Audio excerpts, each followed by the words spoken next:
Why? Yeah, I don't know what the phrase is doing. But There he is. I just where's the intro? tethering to my phone. So, hey, that's better. That's better, my we're guy. Back in business on the.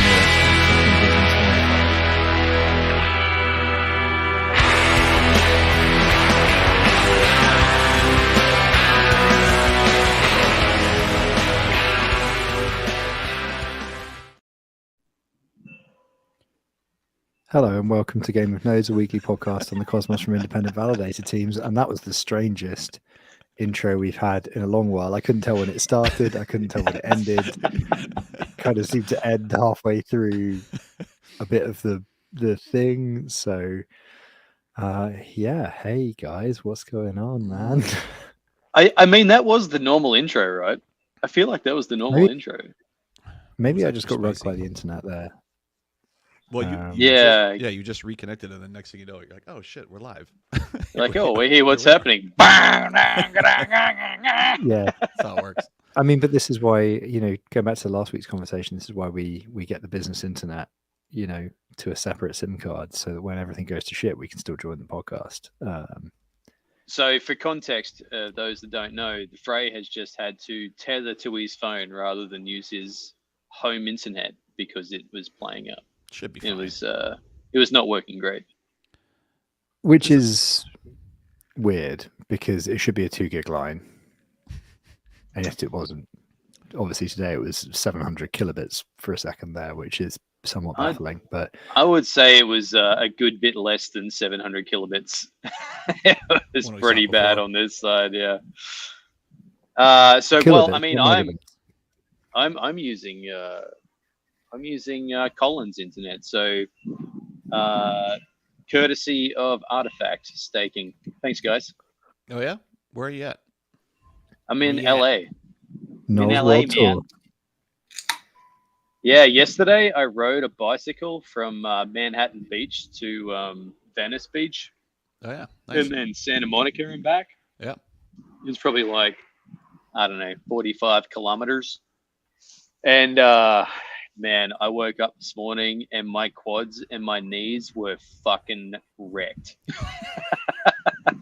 After 45 kilometers. Yeah, meanwhile the phrase like do that like nice sleep. Yeah, exactly. Go to the coffee shop. I actually did do 45 kilometers last Tuesday to go to our finance guys and back because they're way out south of here. So just cycled over, had the meeting, cycled back. I was not in a good way. Like, for me, that was a lot. Like, I haven't done a lot of exercise in the last, 18 months. And it's the validator way.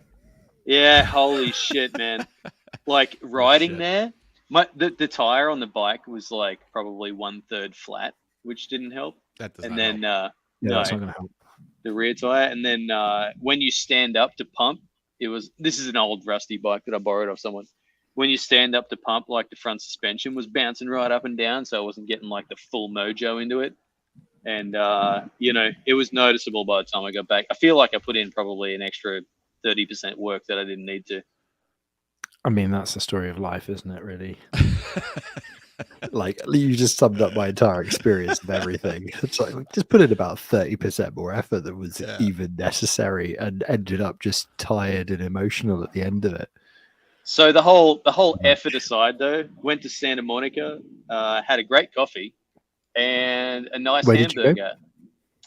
So I went to Venice Beach and then Santa Monica. Which coffee place did you go to in Santa Monica? Oh, it's called Blue Bottle something or other. It's not that one on the corner, is it? On the main drag? Yeah, well, it is on a corner. Yeah. With decent coffee, pastries, and a window. Seats down the window on the left-hand side. Yeah. Have you been there? Yeah. I worked from there for about 4 days in a month, just before the pandemic, basically. Blue Bottle's such well traveled, sir. Such well traveled. Yeah, it's the only place where they just, as long as I kept buying coffee, they didn't fucking throw me out. So I sat there for about an hour noting, and they were like, "Yeah." I mean, he bought a coffee, right? So they're just happy you're there. It fulfilled the Los Angeles meme in that the barista was just loudly telling anybody who would listen all about his acting auditions So, and his band. He was in from what I could tell based on clothing and vibe, I was feeling classic rock or maybe hair metal at a push, but probably more classic rock. So that was kind of funny. It hit a lot of. I was just like, it was the same people most days, so I was kind of like, let's see what we're going over here today while I'm trying to fix this iOS bug. So the thing that struck me the most about Venice was like just the sheer quant of Chads getting around.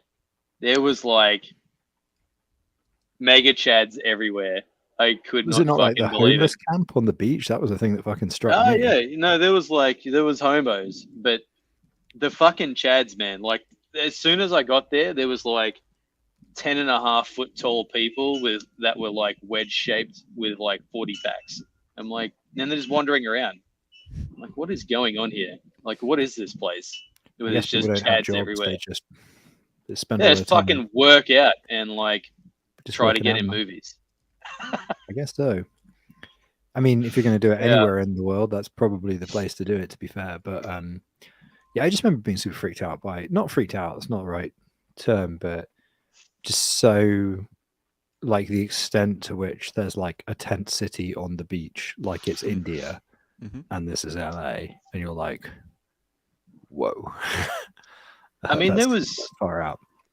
There was a bit of that going on, but I mean, I don't know if that all got cleared out because of COVID or something. Maybe it got.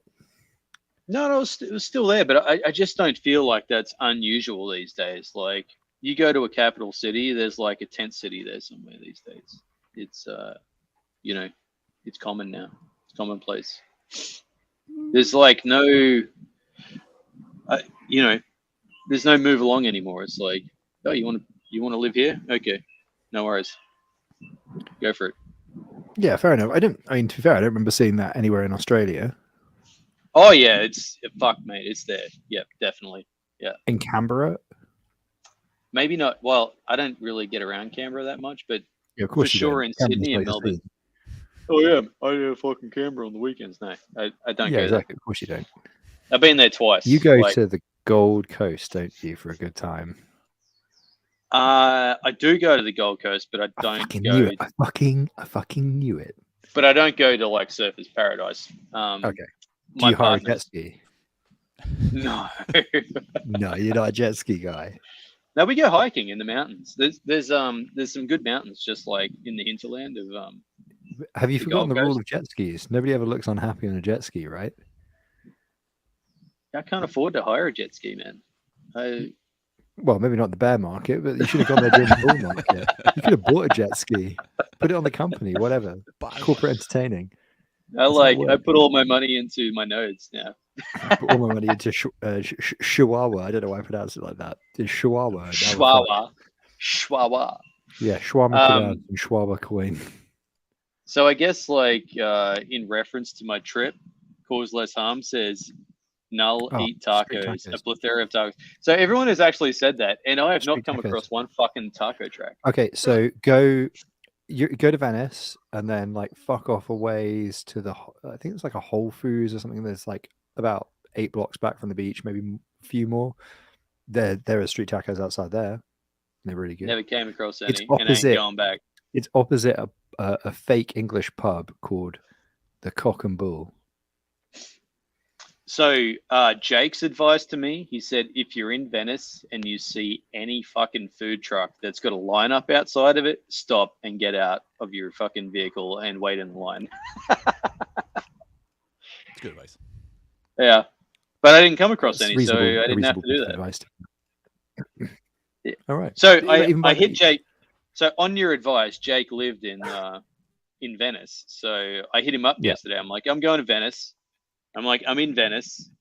So like, where's the spot? Okay. I found a spot. There's a good Irish bar. All right. I found a coffee. Music. All right. Thanks for the information. I'll see you later. I'm heading out of town. And then I called him fucking 3 hours later. He's like, oh yeah, man, I could have told you like all these places, but he just didn't read his messages. So, ignored. I mean, you could have asked me for specifics, and I would have told you where those places were. It's just you were kind of like, and I was just like, well, I mean, like you live in London. How would I just assume that you knew anything about Venice? Because I've been to LA 4 times. I'm pretty well traveled, like reasonably well in the US anyway. I've got opinions. I had opinions on pizza in Chicago. Like that should have been a clue.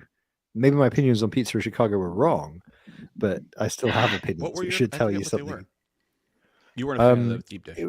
I think I said, I wasn't a massive fan of the deep dish on the whole, but the Lou Manati's was pretty decent as far as it goes. Advice. Or the chain, I gather. Yeah. So, do you know that I am now actually considered well-traveled by Americans? You are. Because you've been to America. Well, no, by American standards, I am well-traveled. Yeah. Well, yeah, because most Americans have never even been outside their state, right? Yeah. Yeah. You're doing pretty good. You're not spending enough time in specific places, but I mean, you're all over the fucking place. I definitely fucked up in terms of time on location. Yeah. Yeah. I mean, so you didn't have a plan going in, so you just, I mean, there's nothing wrong with that either, right? You're just kind of going with it. Yeah. YOLO. Right. And next time you, some places you want to go back, some places you're like, I'm good. I've had a good time, but it has been like, I don't recommend anyone just go to a place without a plan. It has been an incredibly expensive fucking endeavor. Yeah. That's kind of how I feel about Australia and New Zealand, because I've been backpacking there. It's just like, you can just mill around just burning kangaroo and kiwi bucks. You're just like, why is everything so fucking expensive? It's like, because I had no plan. Yeah. That's why everything's so fucking expensive. So what was your worst place? When you're best place? Okay, that's going to be controversial, but when you're booking shit like a couple of days ahead instead of months ahead, it is expensive. Yeah. Even that flights, like I caught a plane from from Seattle to LA. Had I just booked that like a couple of weeks in advance, it would have been like a third of the price. Yeah. And everything here is costing me like, an extra 50% in kangaroo bucks. And the thing is, though, like you can't look at the kangaroo bucks conversion, otherwise it's always going to look terrible, isn't it? Well, I mean, it's a tough pill to swallow, because I was here like 10 years ago and our dollar at the time was almost parity and things were a lot fucking cheaper. And so I mean, I remember when the pound was $2.2 US. I mean, we can all remember the past now, but it's a bit but what I'm saying is that last time I was here, things were cheap for me. It was like, you want a beer, it's like $4 for a pint, and that was like $4 Australian. And now you want a beer, it's costing me like fucking $17 Australian. Like, it's a big difference, is what I'm trying to say. Yeah. And like, if you're paying $200 a night for a hotel over a month, it fucking adds up. Yeah, sure. Yeah.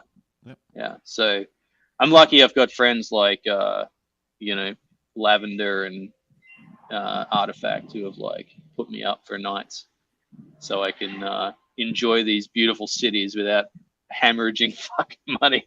Right. Did you actually go to SF in the end at any point? To where? San Francisco. To San Francisco. No. So my plan was actually to go from Portland, San Francisco, LA. But I had like an Amtrak pass, but I didn't book far enough ahead, right? So I couldn't get a ticket from Portland to San Francisco. Yeah. So I was going to go to San Francisco and stay with Jake for a little bit, but I couldn't get a ticket. So I ended up just flying from Seattle to LA. Oh, so you went north. You went from Portland to Seattle. You took a train north. Did you go to Seattle for a little bit? No. So I was staying with Schulte, in Portland, and they were coming to Disneyland down here in LA. So I got a lift with them to the Seattle airport and caught a plane from Seattle to. Gotcha. Yeah, so everyone's actually, my highlight of the last probably like week and a half, 2 weeks, has just been like a fast food safari. Really. That's one thing this country's good at. I've been hitting all the shit. So like in Australia, Taco Bell is ass, right? And man, I had like a Crunch Wrap Supreme, in from Taco Bell. That shit is epic. I would eat that every fucking day. You saw Jesus? Oh yeah, and so then we were like, Colin here at from Artifact. He's been like, he's taken me on the safari. Did you He, did you go to? I went to, yeah, went to In and Out. Got a shirt for my partner. She's happy. And Whataburger? I haven't been to Whataburger, but he took me to like Costco. He's like, you have to have the like Costco hot dog. The $1 or $1.50 hot dog or whatever it is. $1.50 hot dog is like they've never changed the price of this thing, so I'm having like a $1.50 hot dog. That's like the like equivalent last of going to Greg's in Newcastle, I'm guessing. Yeah. When Last you're night just we went. You go to Greg's and you buy a steak bake. we had a Costco ribeye. Holy shit, man! Costco steak is good. You guys cooked it? You mean? Yeah. Yeah. Their meat So department's actually pretty decent. Yeah. oh man, it was like it was fresh and tender. I was like very surprised for the price. Costco is pretty good over here. We get ribs and like Boston butts and shit like that. That's usually pretty cheap and they're usually pretty tasty. Oh, it was good. That's funny. What else we have? So we had so last night we had Chick-fil-A, which is pretty epic.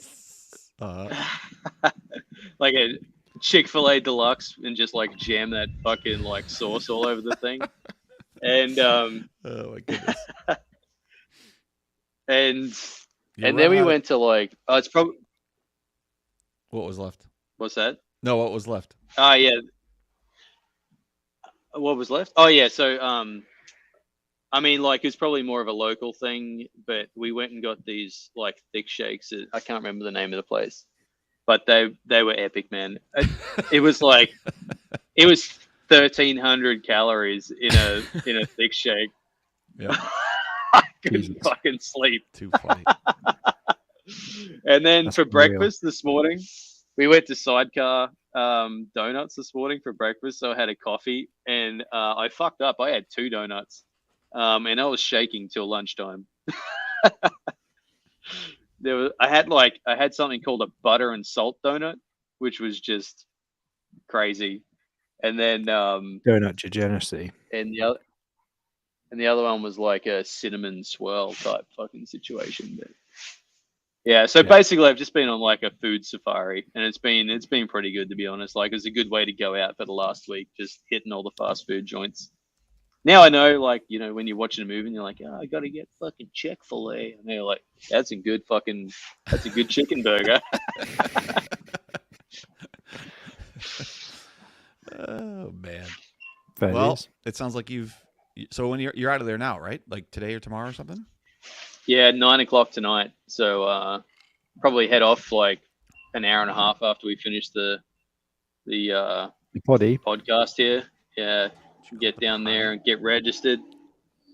But yeah, man, it's been a good time. I once went to LAX after a send-off joint, and I was feeling fine until I got to security, and then it hit me, and I was just like, "Oh my god, they're gonna get me! They're gonna get me! They know!" And then I was like, and my brain was going, "It's fine. It's legal now. It's totally fine.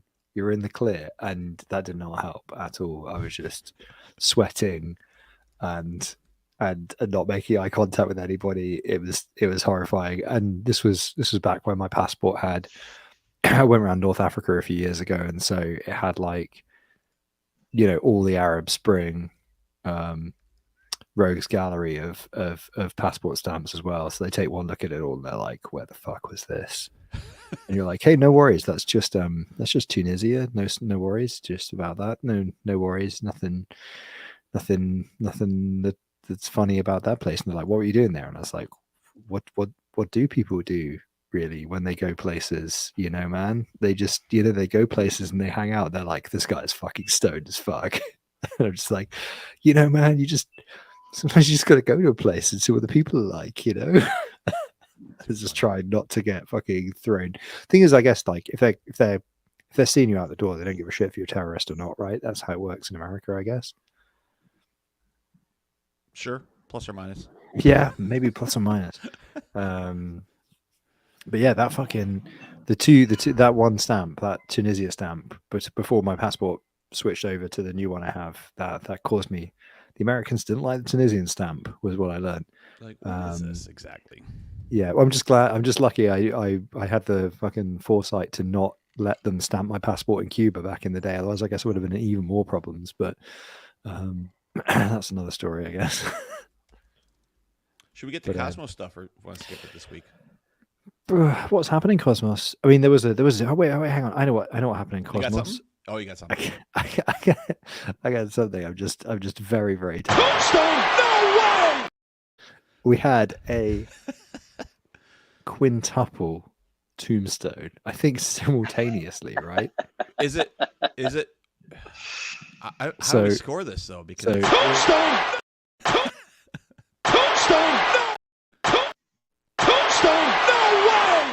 I can keep pressing the button. You can keep hiding it. I can keep pressing the button. Total pain in the ass for me. Every one of those. Is it really a quintuple if it's the same validator on 5 networks, or are we counting them individual vals?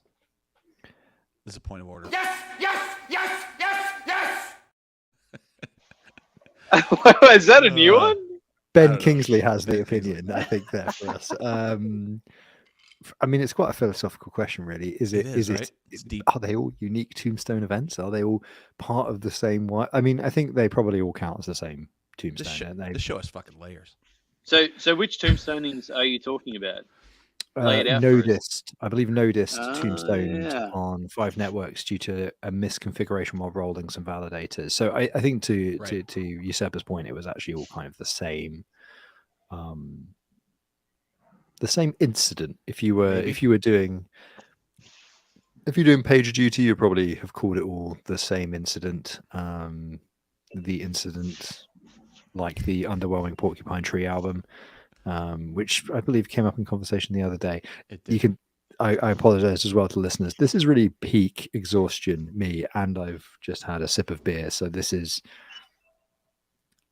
going to be an off-track podcast. I can feel it in my bones. It's going to be one of those. I mean, things are. We've had a lot of fun, shall we say, over in another network as well the last week. So it's been a fun week. We also found out fun fact. So bear in mind that Callum and I wrote a lot of the documentation, or a portion of documentation for Cosmosm 1.0, and Callum wrote Cosmosm Hero to Zero, which is one of the kind of definitive, I guess, guides to getting started with Cosmosm. And we did the Cosmosm for Dummies, Cosmosm by Dummies YouTube series, which I still get a load of messages about, in terms of people getting started with Cosmosm and whatnot. And so the two of us, I would like to think we're reasonably good at Cosmosm. We were very tired when we instantiated a contract last month, and we uploaded the wrong version of the contract using the wrong binary and the wrong configuration, the triple threat, and only discovered it this week when we were just like, oh, okay, there's actually a substantial amount of funds locked in that contract now because we just configured it fucking wrong, and there's actually no recovery pathway for that. So yeah, it's fine. We are clever. That's fine. We are clever. This is fine, dog, with flames in the background. So it's okay. It's important to recognize your mistakes and then come up with a path forward. We came up with the very grown-up idea to burn the funds, because that's what grown-ups would do. We realized the contract in question actually had a burn function, even though it didn't have the other functions we needed. It had a burn function. Yeah. So we're just going to torch the fucking lot, sweep it under the rug, and happy days. I think that's the conclusion. There is, you win some, you lose some. That's the growing up thing to do. It's like the I mean, it's kind of like a hang in there. It doesn't always go your way, man. It doesn't always go your way. That's what you learn in life. It's like the cat on the string JPEG, right? It's really what you guys are. Just hang in there. Yeah, it's like it's my impression of the cat. Hang in there. It really sucks when you're on an immutable type of structure to do that, right? You can't just like, hey, can we roll back the SQL database? Yeah, can we just roll back the whole chain to just fix this minor fuck up by one team who were a bit tired? Yeah. So that was fun. Sporty's dropped in here with a comment. Of course, it has to be fucking Juno related. Juno GovProp incoming to recover tokens from the contract. Burn them. The contract. Burn them. Too funny. Oh, Jesus. Which contract? That's spicy.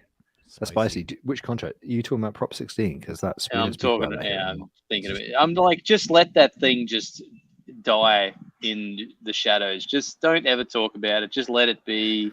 Don't bring it up. She's talking about you. I realized just how insane that situation was last week, because I was supposed to talk about this last week, but I didn't because I'm an idiot and I forgot I'd done it.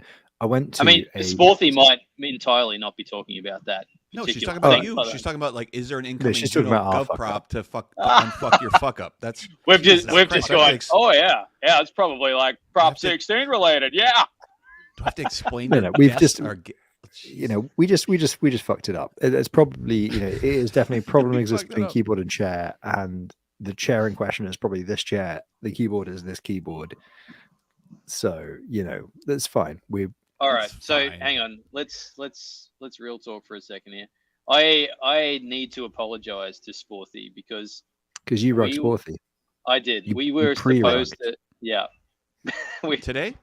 No. We were supposed to have Sporty on last week or the week before. It was like the 8th or something like that. Yeah. And I done fucked up. The 8th was not last week, my guy.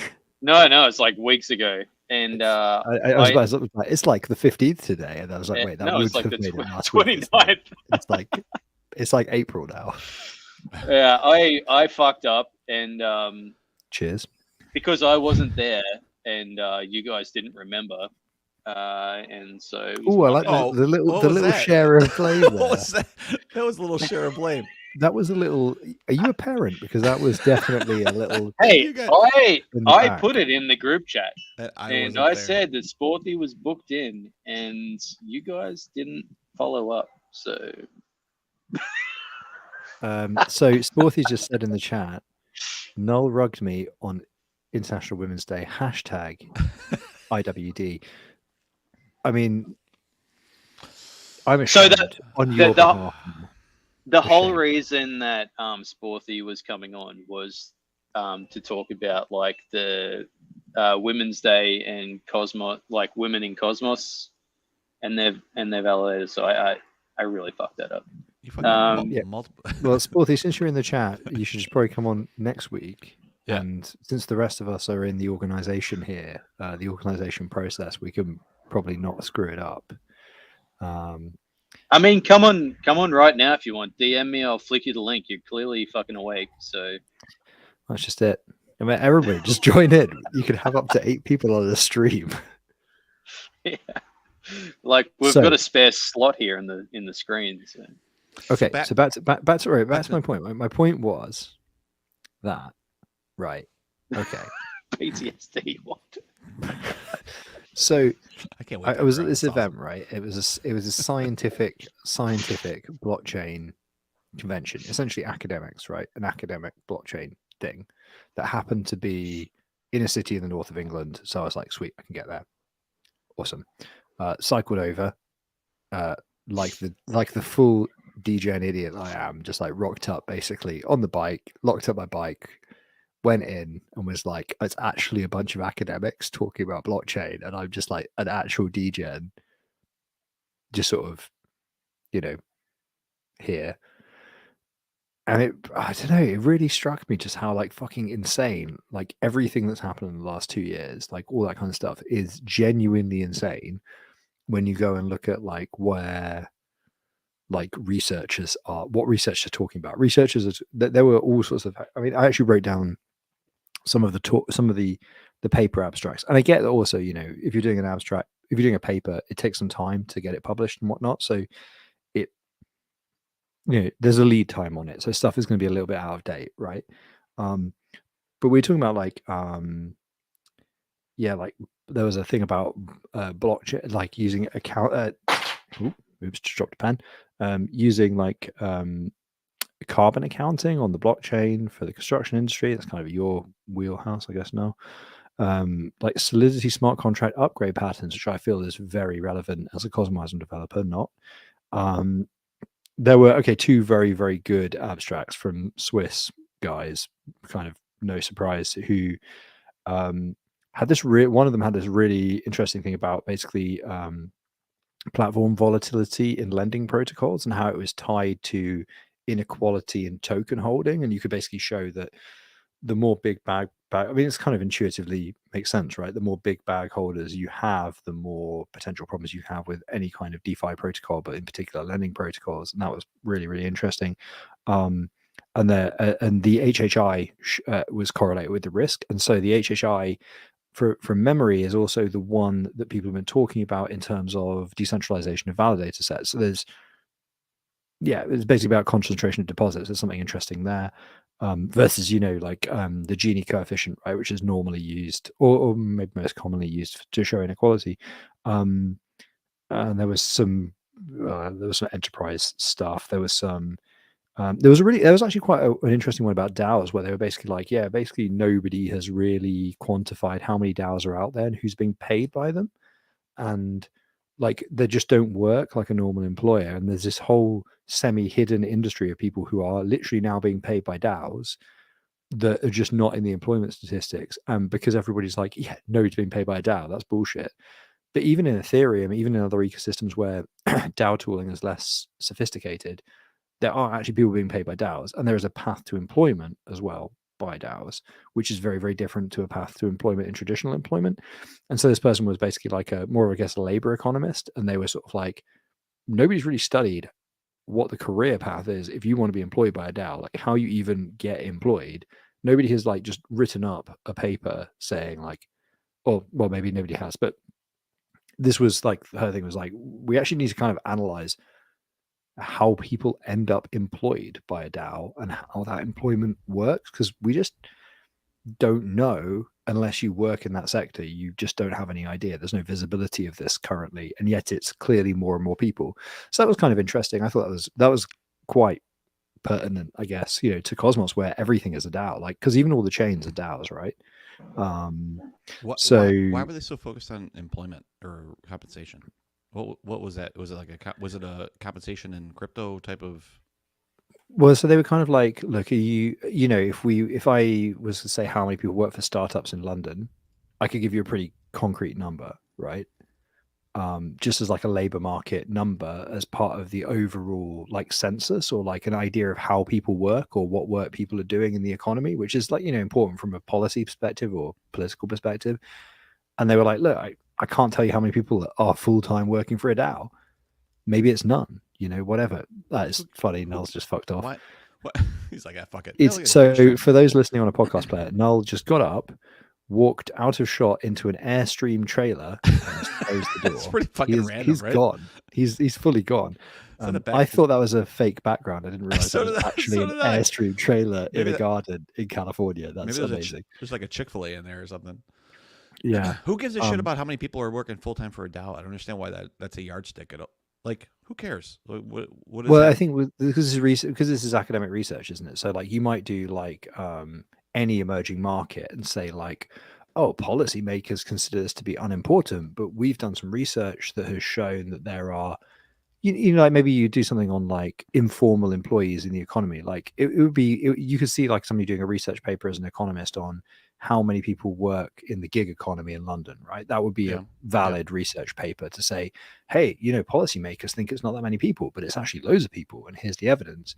So I think it's that kind of context where I think a lot of people who aren't in the space are like, DAOs, yeah, all right. And this person is basically being like, yeah, scoff all you like, but we actually just don't know the number, and we don't really have a good way of finding out yet.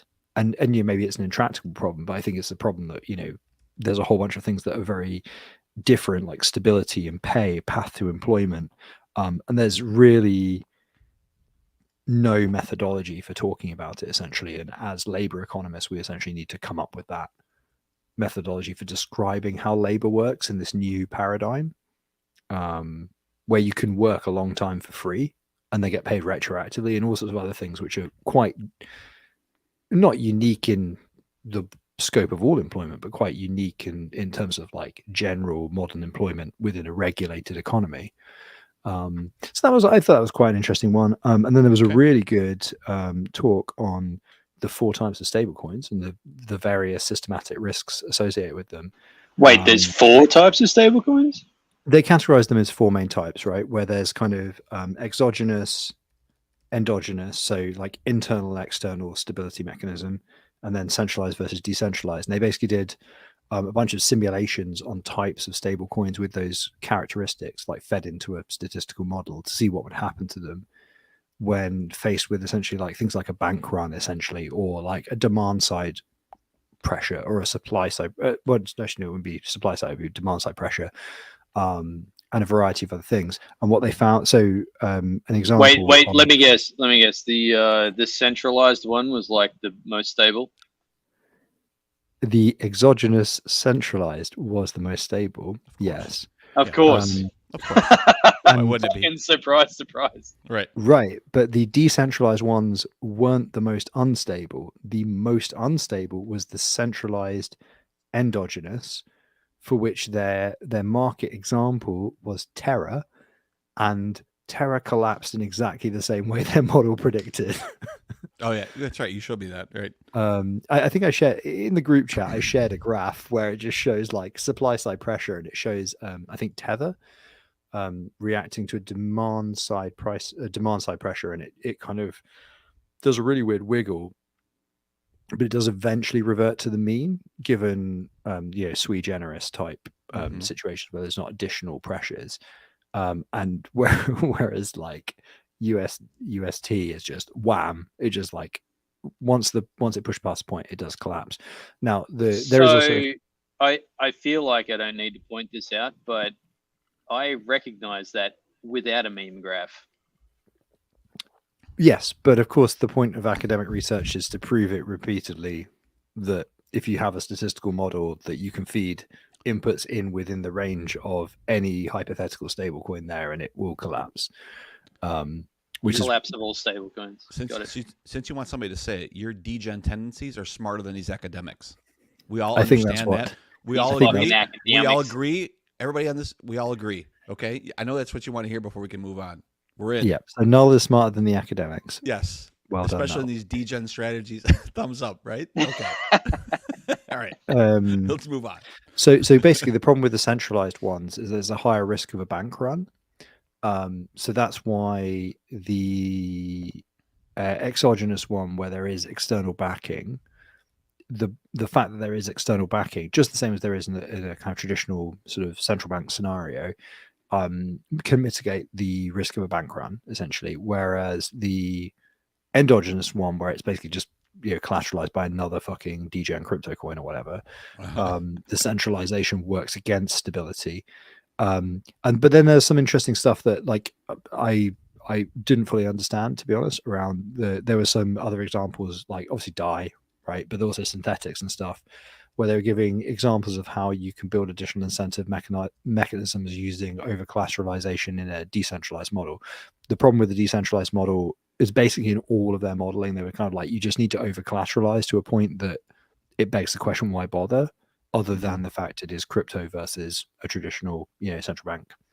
So asset, because it has to be so over collateralized. And the caveat underneath all of this is, of course, if you smash it with a big enough crisis, almost everything depegs, almost everything collapses, because there is a tipping point where a complex system cannot regain equilibrium, right? But they were modeling like a inbound impact, an outbound impact, and then a total catastrophe, and then the catastrophe every time. But it's also like it's partially due to like a loss of confidence too, right? Yeah, it's not like, I mean, there's obviously a point where essentially confidence collapses to the point the thing hits zero anyway, right? Which is, if you're a government with a central currency, there is a way of coming back from that, but there is no way of coming back from that with something that is relying on a trustless system. So that was kind of interesting. for the viewers, can you explain the difference Understood. between androgynous and the other thing that you've been Androgynous. saying? So basically, And androgynous the other was the word? way David Bowie presented during the Ziggy Stardust era of his career, and to some extent the Thin White Duke era. You know, when he was moving into the Berlin years. What was the question? Difference between androgynous and the other word that you've been saying. Okay, so endogenous and exogenous is basically just about how the thing is collateralized, is my understanding. So one of them is kind of external from the crypto ecosystem, and one of them is internal. But I guess there's Right. degrees of that, aren't there? Because there's like literally collateralized by your own fucking coin, and then there's collateralized by a basket of coins. Which so I think the distinction on say synthetics is my understanding anyway of synthetics is it's collateralized by a basket of things as well as being decentralized and is over collateralized. Synthetics are collateralized by nothing. It's just hopes and dreams. Well, other crypto coins, right? Oh, sorry, I thought you meant like synthetic representations of like With an X. Tesla. No, with an X. It's a brand. Yeah, okay. Before we get too far down the old podcast line today, I just want to point out that you have neglected to share with us a passage from your Twitter handbook of random I thought we ass moved Twitters. on from that shit. Really? Did we ditch that? Did we? Like when did we ditch that? Like a month ago. No, good point. Good point. No, Noel's asked. 7 cities ago for you. Was I not here? Okay. Here we go. Wow. Okay, so I've landed on a page which it just has a picture of what I presume is Drill there with the sunglasses in Master Chief's armor. Oh. The title of the page and the section of the book is Halo. And it says, "My Christ, I am invigorated. Using my new official Old Spice Dr. Pepper Halo 3 exfoliating forehead wax. This is God. This feeling is God." So I'm with Usurper. Let's burn that book. You just brought it back. What the fuck? The following tweet is: "There's a rumor that Master Chief will take off his mask and reveal that he's the BTK killer. Do not do this. It would be disrespectful to the Halo." That's better. Amazing. Amazing. So, so back to the notice. The final funny thing that happened at this conference, right, was that somebody did an NFTs talk where they were talking about social impact and sustainable finance NFTs, and you're just like instant eye roll, right? And my favorite thing, but before I was just sat there as somebody who's worked as a data engineer, I was like, I just don't understand why any of these use cases would just not be a database.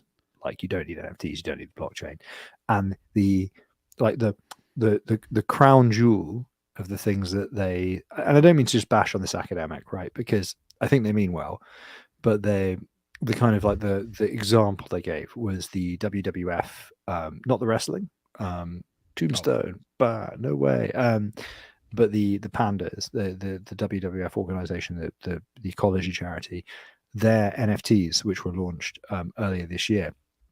And the fun thing about that is that I don't think the academic mentioned this, but of course that launch was so botched and so controversial that it came up in the British Parliament, because so it's kind of complicated. This is like obviously the biggest wildlife charity in the world, I think the biggest, but the patron of the charity is Prince, now King Charles. Right. So although they're like these fucking hippies, basically, and academics who work on ecology restoration, they have this weird sort of connection with the British aristocracy and the British like upper class. Like it's kind of like they've been grandfathered in, right? And those people care about them for whatever reason. They're like, oh, Green Party scum, Greenpeace scum. Oh, but WWF are respectable people who wear shirts and ties and care about the loss of chaffinches from regional woodlands. Ha ha.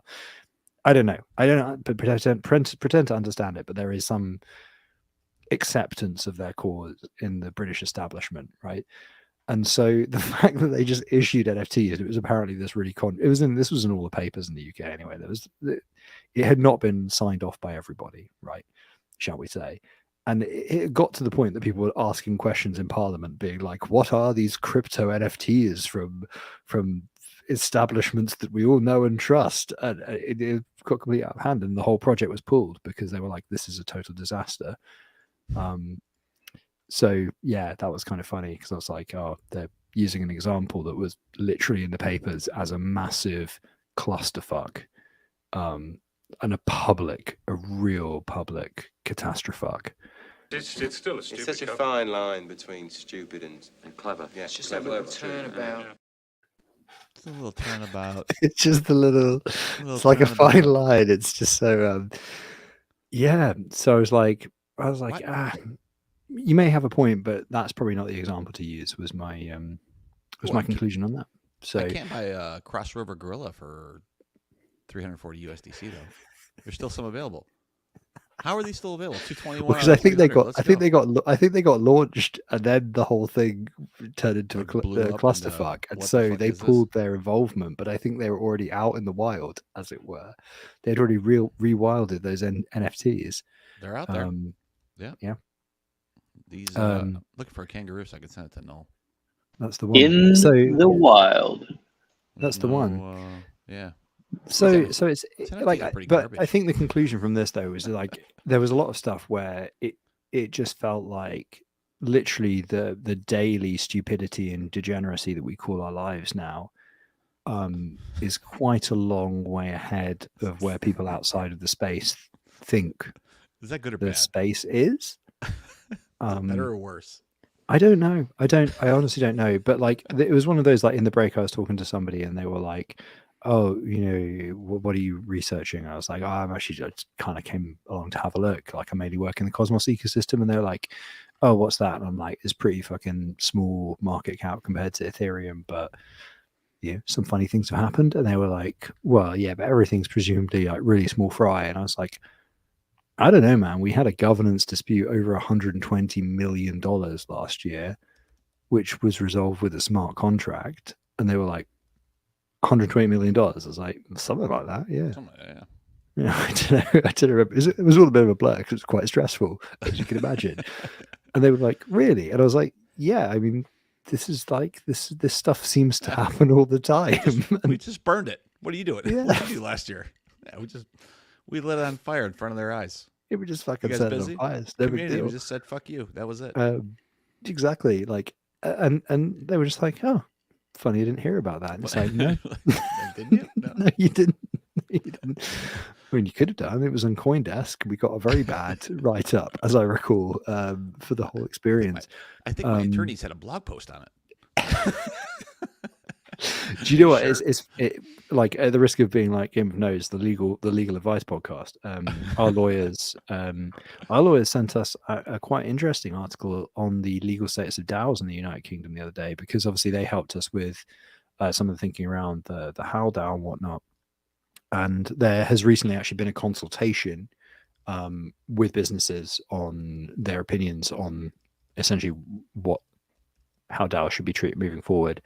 And they're starting to publish some like preliminary information on how DAOs will be sort of treated moving forward. And yeah, it's kind of interesting. I don't think they've got it right. Of course, nothing's ever going to be right. But are people required to like periodically ask, "Is this a DAO?" That is actually the first line in the recommendation position piece. It's it has the meme.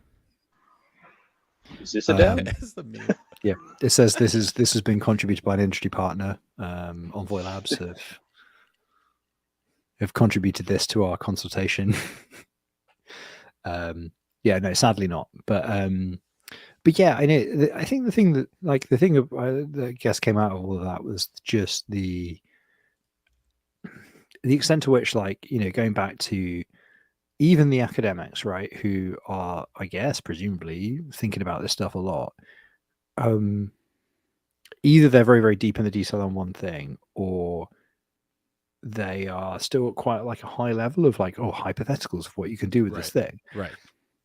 And there's like, they were talking about use case where they're like, oh, maybe in 2 years we'll see something. And I just was thinking, oh, you could write that in Cosmwasm in a weekend, like if you wanted to. It's just there's no money in it. So why would you do that? Like, this idea that you've come up with, we've already shit down the drain because it makes nothing.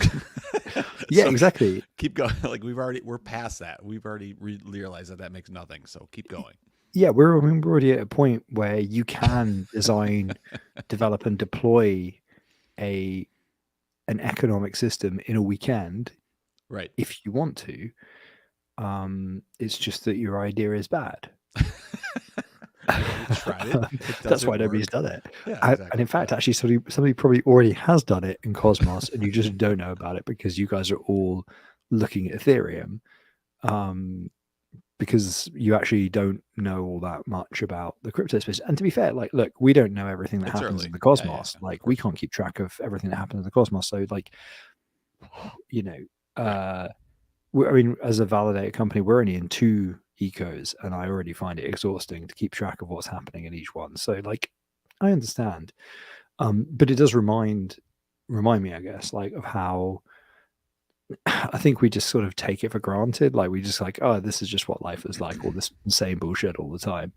And it's just like, hey, this is normal. And then you take a step back and you look at people whose job is to analyze things professionally and write like a measured take on what is actually happening for consumption by people in 50 years' time. And you're like, yeah, okay, yeah. We are A, super early, and B, this stuff is super insane.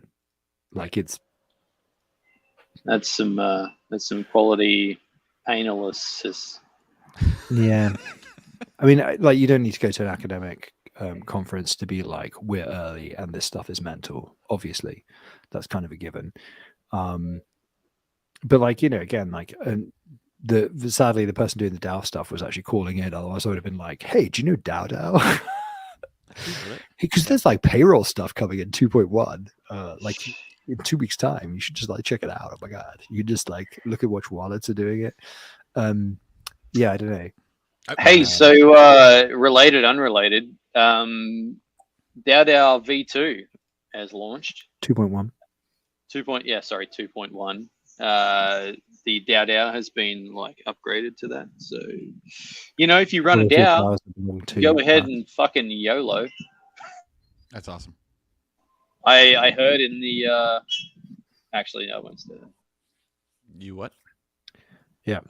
Something. So Partial Maxter said in the chat, the paper on how early we are will be released too late. I believe.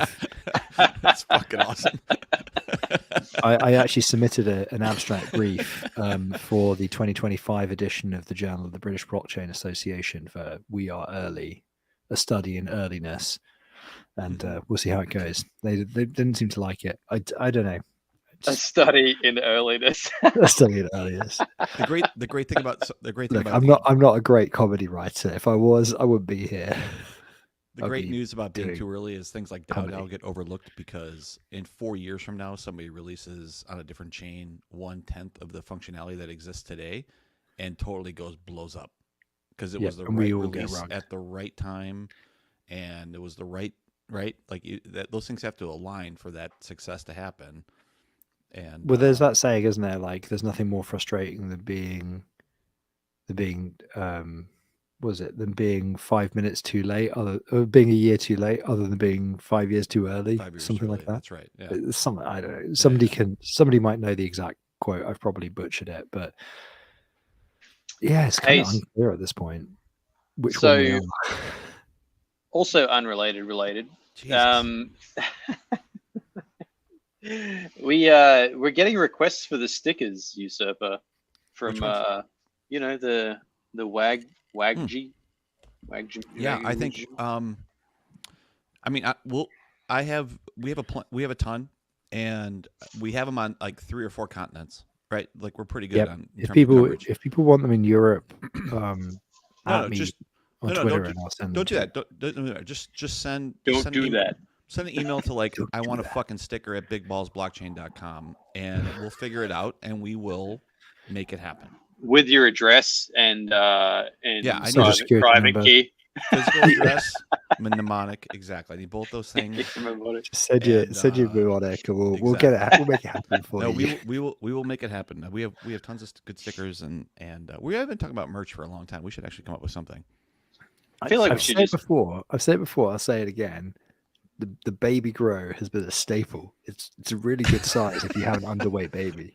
That for people in the US, that's a onesie. If you baby have an onesie. underweight baby, Well, yeah, but if you had a normal weight underweight baby, you could just. I mean, and to be fair, it looks like it's scaling with the child. Like if you had it'll stretch. an overweight baby, you could use it for socks. he's no longer underweight, but it still fits. It's just it was one of the only ones that did fit when he was underweight. I love it. So Has That's what I did the babies develops the thickness? yeah, they get really chunky quite quickly. Mm-hmm. Would be my review. My review of Would be babies. my review. Um, Listen, little man. 7 out of 10 would baby again. I don't Which- know. I only really know My how to my review review things of on eBay. babies get chunky real quick. Get chunky. Mm-hmm. Chunkier than you think. Chunkier than you think. You You give get a- a bit more sleep than you think, but the grind of not quite getting enough sleep is very long. Yeah, it's fun like the first month, right? Then you're like, holy shit, this is gonna go on. This for a is while. life now. This is just life now. When do they and you're sleep like, through the night?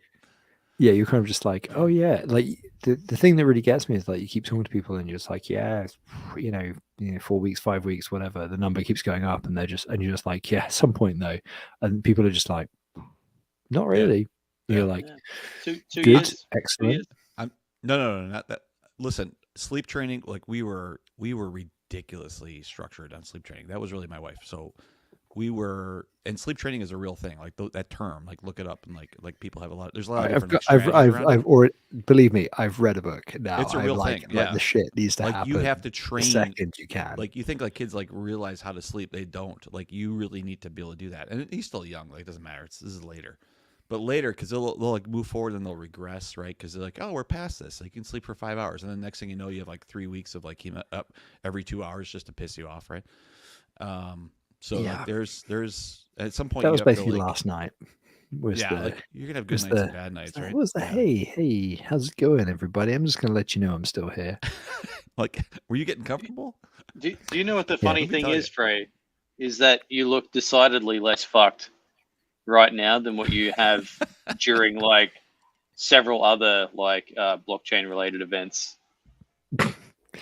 Well, I think it's because there is a bunch of stuff where essentially as soon as the baby arrived, I had to just be like, I can't do this anymore. I'm not going to do it anymore because it's fucking, there's Ugh. I don't know how to explain.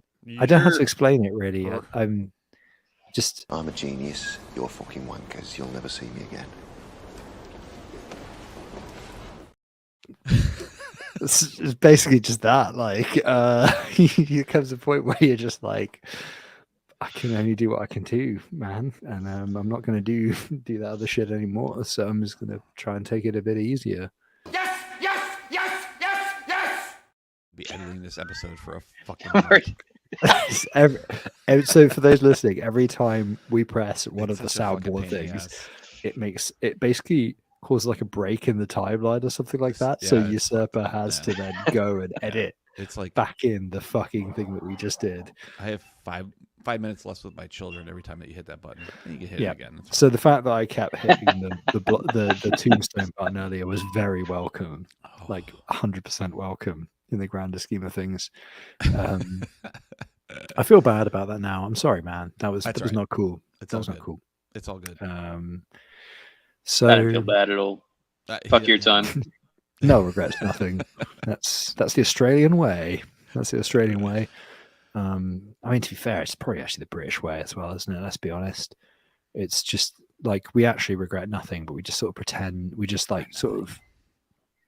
There's just like a sense of malaise, of sent depression, people of sadness. On a boat to a different continent for stealing bread. You asshole. Is that what it was?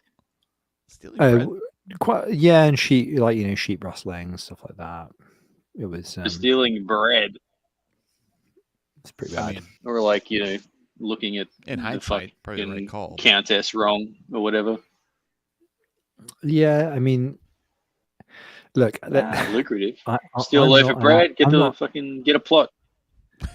I'm not an academic of that period of British history, so I couldn't tell you exactly what the many pressures were that led to the conclusion that those were good policies. But if I had to put my finger in the air, I would imagine it is the perpetuation of the same ruling class that took control of the country in 1066, essentially, and wished to perpetuate their rule forever.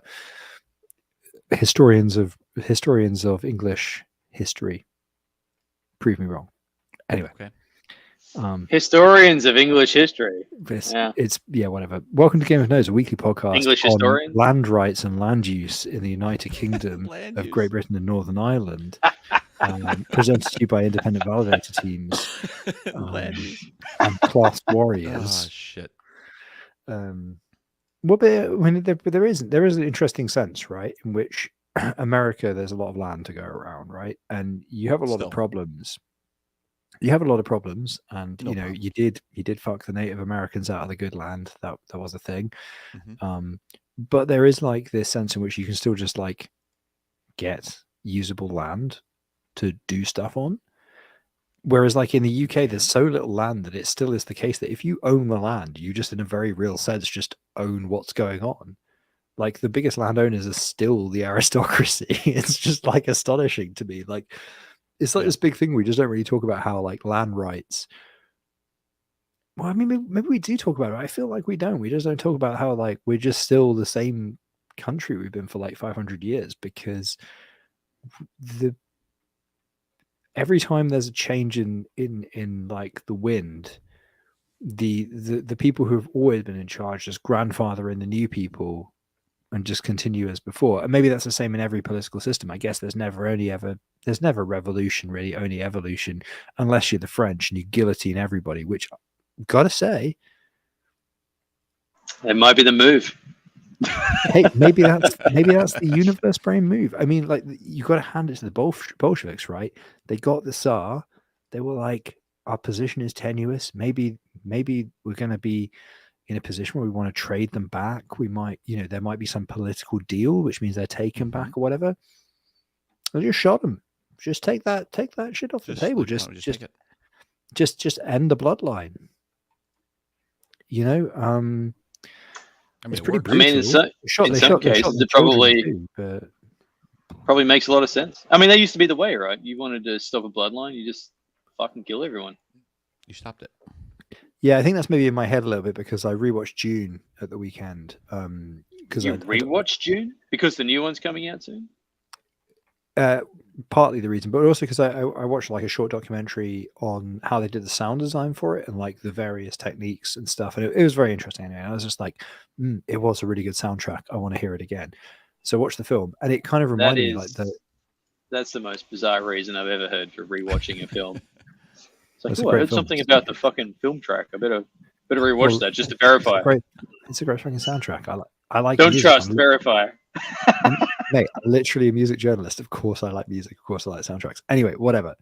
The point is, the thing that struck me on this rewatch is how like when the Harkonnens, okay, spoilers, when the Harkonnens come in and fuck everything up, how it literally is like that is exactly how the destruction of a royal house in say like European antiquity would have been. It's just like, no, you lost, so everything's fucked now. We're going to kill all the peasants. We're going to kill all your soldiers. We're going to kill all your retainers. We're going to burn down everything. Those really expensive trees you had, we're going to burn them down.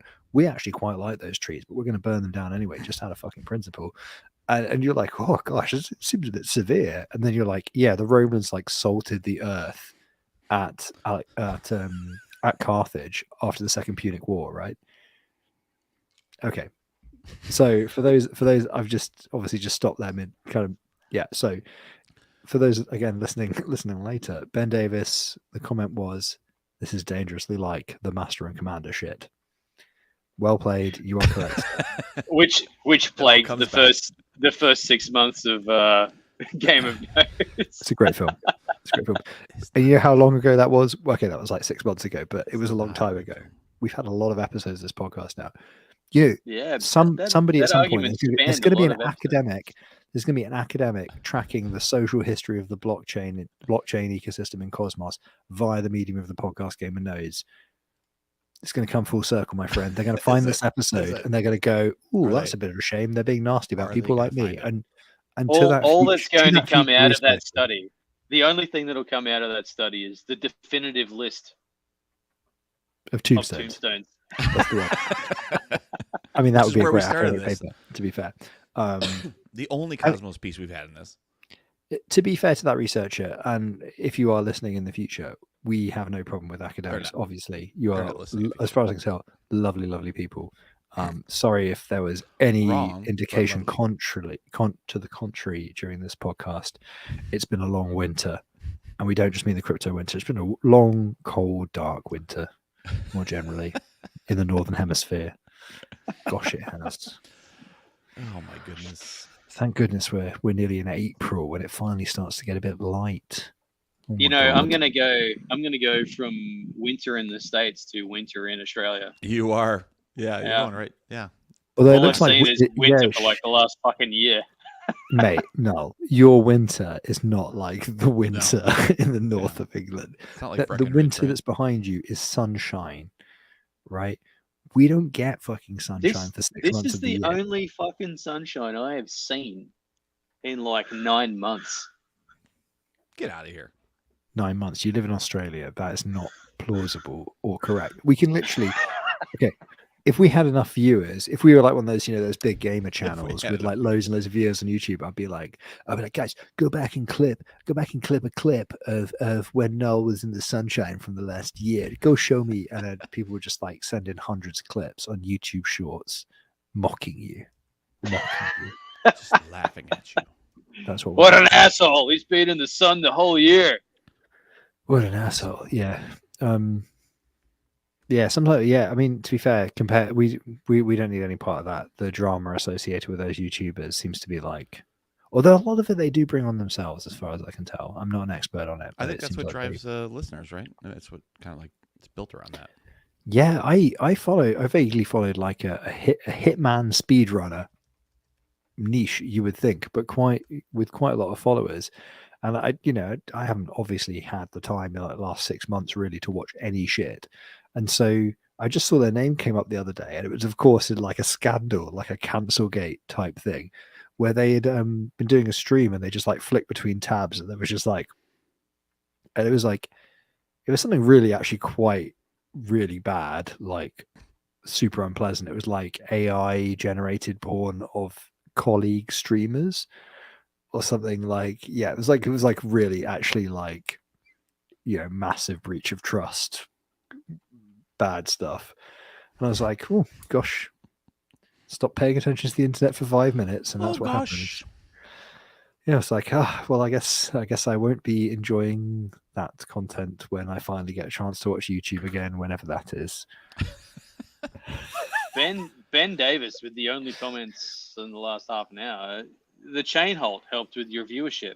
That's true. I think our biggest episode by viewers was the Juno The chain restart. No, Yeah, it was the the restart. Yeah. The restart, Yeah. which never happened. It was just the circle. Which game. ironically, Set. it was a rug pull, wasn't it? Because we promised a chain gets revived or your money back, and no chain was revived. And a lot of money was returned. A lot of money, as I recall. It was very financially ruinous for the whole endeavor.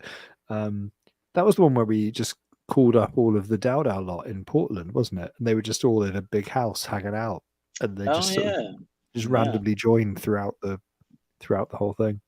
Was that in Portland? I Random think so. place. I think so.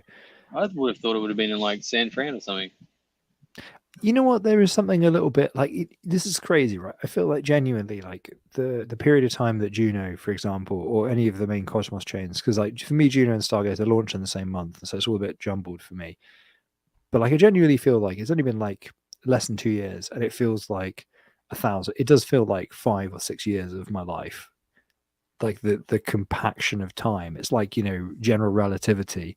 The closer you get to the speed of light, as soon as you drop out from that, you're like, 100 years have passed, I I do feel like there's an element of that where I was just like, I was thinking about like the number of people that have joined and exited the project, or validators or applications or anything like that are not even around anymore.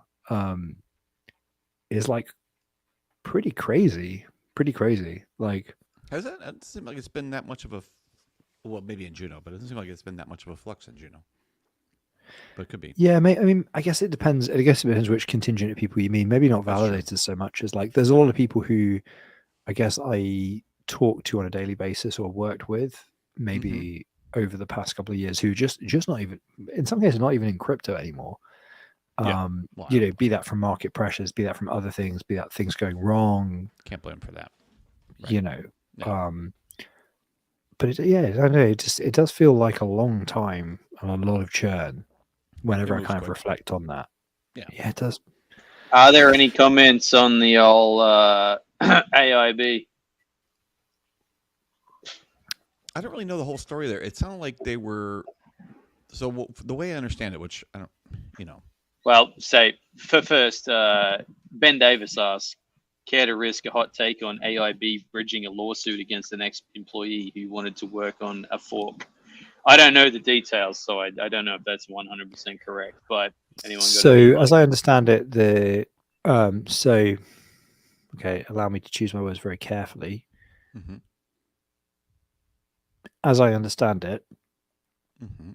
allegedly, AIB has brought a lawsuit in New York against Great. the former employee who first made a Twitter post about Denis Feriev's desire to work on something that he was not technically allowed to in his contract, although it was open source. It was open source, but he was not technically allowed to fork it and work on it as a result of his previous employment contract with AIB.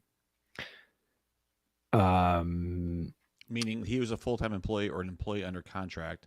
He was an ex-employee, I think, but still bound by the same employment contract. Oh, so he had a non-compete or some sort of structure. Yeah, something like that. So he had, I think he had asked to say to work on the open source software. But he was no longer. Are you sure he's not? He was not an employee. I don't think he was an employee anymore. No. Oh, but like, you know, you quite often have, it's very, very common for corporate contracting. You have a 6 or 12 month non-compete on any clause you sign. Here in the US, they're not enforceable. Yeah, I mean, they're not particularly enforceable in the UK either, but you have to sign them. You sign it, you move on. Anyway, but the thing is, like, nobody ever tries to enforce them. That's the thing. Like, literally nobody ever does. Oh, I got sued for that. I mean, yeah, oh, absolutely. Really? Yeah. Like they can try to be enforceable. I mean, here in the U.S., it might be different elsewhere, but the core of it is you cannot stop someone from trying to earn to provide for him or herself or their family. So as long as it's not if you're creating competition, as long as you're not stealing IP, as long as if you are creating a more competitive environment and you are learning what you learned at company A to go create or start or even go to company B to create competition, there's no court here that would stop to do that unless you're stealing things. If you're stealing IP and you're saying, hey, I'm taking this and I'm going to go somewhere else, I'm going to go recreate this with this kind of like intellectual property, that absolutely, you can absolutely get sued. I mean, you can look at, there's tons of fucking cases. Yeah, I could imagine that would be the case. Yeah, like or if you're stealing customers. The other thing is, well, two things. One is if you steal customers, like I have a good relationship with customer A, I'm going to go to company B, I'm going to go recruit this customer. The courts do not like that because then you're taking money out. You're taking basically food out of somebody else's mouth because of a relationship. That's not cool. And the other thing is stealing employees. Employees are incredibly hard to hold on to. And so if you are like underhanding recruiting somebody, that is also something that you could say. That is very easy. But if you say, hey, I learned this stuff at company A, I'm going to go start my own thing, or I'm going to company B, I'm going to use what I learned, I'm going to go compete against company A, nobody will go against that. Like that is yeah, that's kind of my understanding here as well. Like if you literally you contract with a company via, say, a third party, and then you cease working for the third party, and then you approach the other company to go contract, that is very much enforceable. Yes. Anything other than that kind of level of like directly, I'm going to stop working for you and go to them directly, is essentially unenforceable is my understanding, because it's just like normal business practice, as long as Right. it's not taking the piss, I believe is the legal term. But yeah, in this case,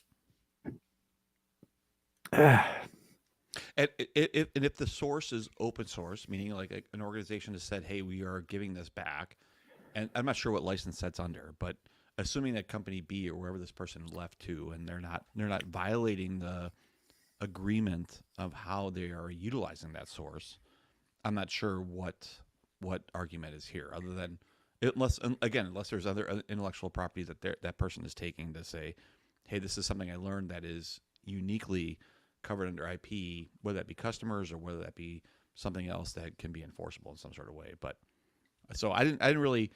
I mean, AIB's approach and like, "Hey, we got to stand up" and everything else. I mean, honestly, usually you would not go public with that type of thing. Like if you're going to sue an ex-employee because you think there's an issue there, you're not like going to Twitter with it. But I don't know. yeah, as I know, suspected, it's Apache 2.0 is the license Okay. on So Starport Ignite. it just means what does that mean? They can't take that source and they can't resell it, right? That's basically what it is. They can't create a product that's resold. I think you can resell it commercially as much as you like. I think you just have to reprint the same license. I think that's So somebody else literally could it. fork that. Whatever you create off that has to be public. Number one, right? I think, and then somebody else can fork you and do whatever, right? Like it's basically the idea. Yeah, so Whatever. the Apache license is a permissive. I'm just going to read the Wikipedia here. The Apache license is a permissive free software license written by the Apache Software Foundation. It allows the users to use the software for any purpose, to distribute it, modify it, distributed and modified versions of the software under any terms of the license without concern for royalties. It does not require derivative works to be distributed using the same license. Okay. It requires application of the same license to all unmodified parts. In every license file, original copyright, patent, trademark, and attribution notices must be preserved. Welcome If to a Game of Node, notice where file we is included as any part of a Wikipedia. distribution of the original work, the derivative works must include a readable copy of those notices within a notice file. But these do not modify the license. And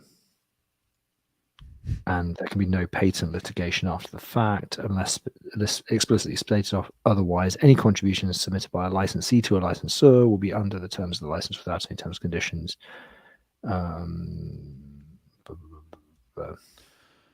Yeah. So Yeah. essentially, essentially, it's just it's a relatively straightforward open source license with some sensible guardrails around it that is over and above the MIT license. But you might think about it as like, for the purposes of, can you make it commercial? Can you work on it? Is it permissive? Yeah. It doesn't seem to be hugely different from something as permissive as the MIT license would be. Right. And I know AIB also talked about some sort of like disparagement or something else against themselves or whatever else. Like I think the defamation was the thing that they were upset about. That's a real concern. And if they think that like whatever's being said is number one, if they can prove that it's untruthful and they can prove that it's actually and they can claim some sort of damage associated with that, I mean, which I think would be really difficult in Web3, but whatever.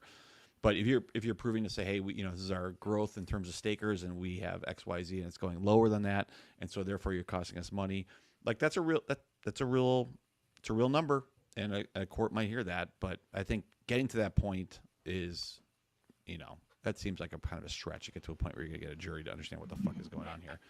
But I think importantly, like one of the notes is that it was not taken like very well by the community, I guess. Doesn't matter. In general. Yeah, I mean it's interesting like to watch the whole saga play out over time. And I mean it's just they don't seem to have like a lot of support at all across like the community. I mean, again, that doesn't really matter.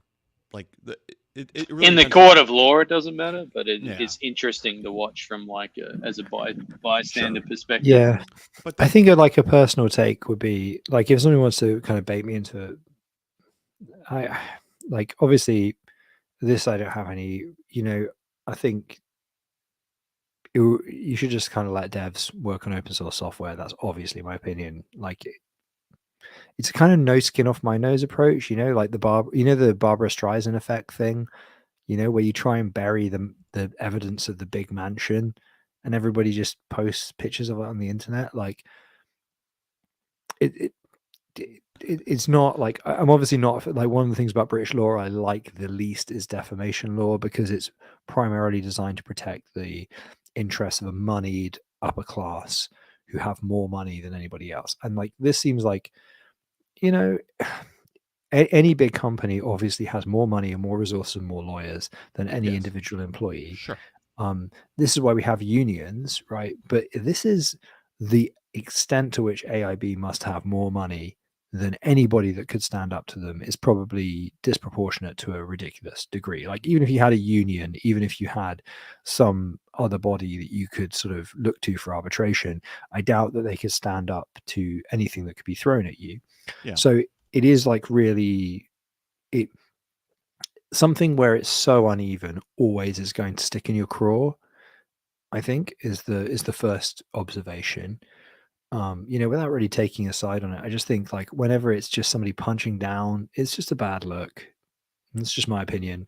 Yeah. Not sure. an opinion of our company, not opinion of anything else. Certainly not opinion. That's just a personal observation. I think punching down generally looks bad.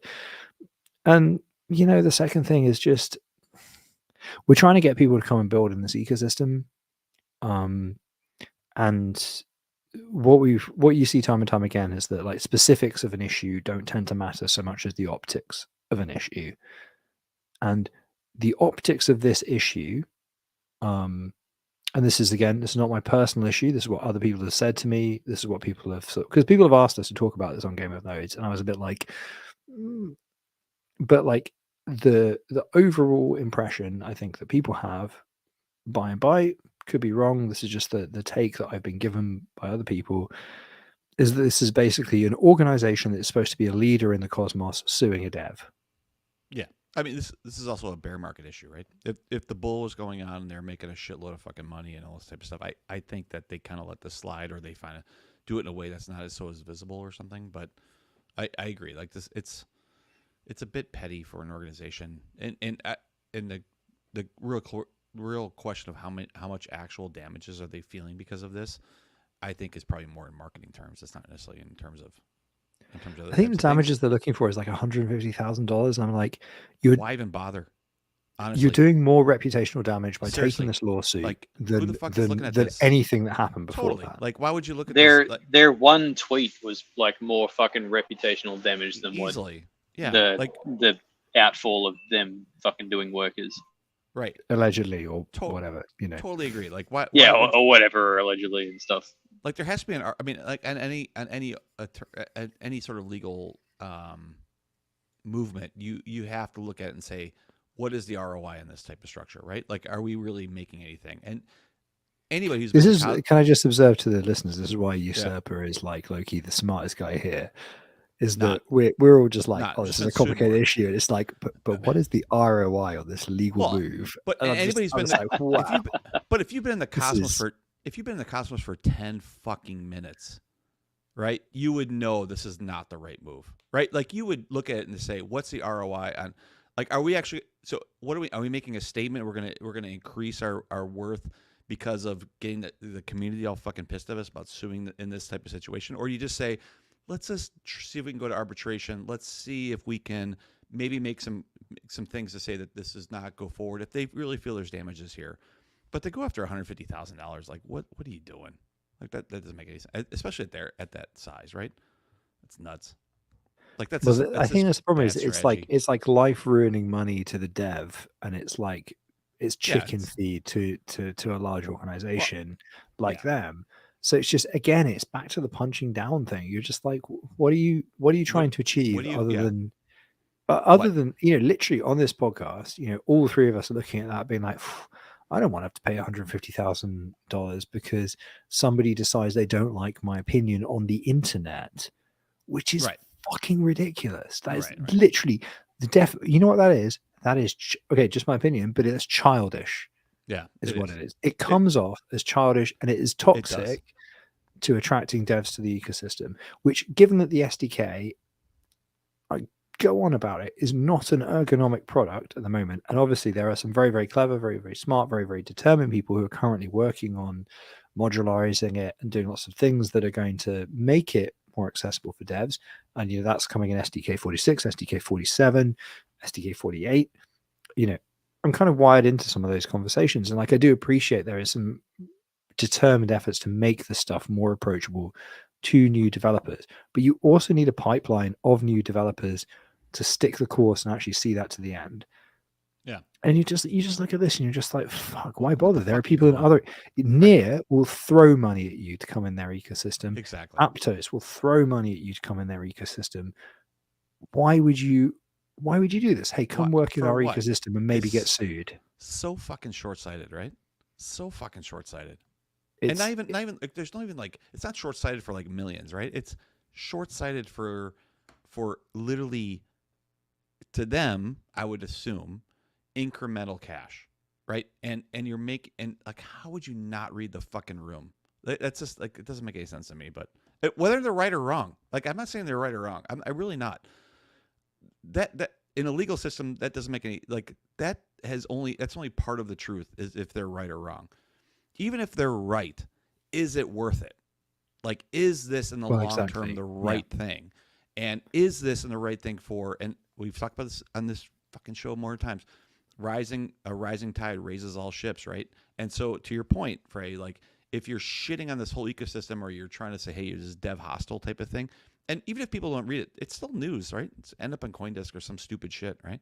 So, like, how do you not look at that and say, this is stupid? Like, what are we doing? Like, you're in a bad position, even if they're right. I'm not saying they're right, but even if they are right and they think that this is a bad situation and like they're getting fucked here, you got to look at the bigger picture to say, we're getting fucked, but what solution do we have here that really solves this problem?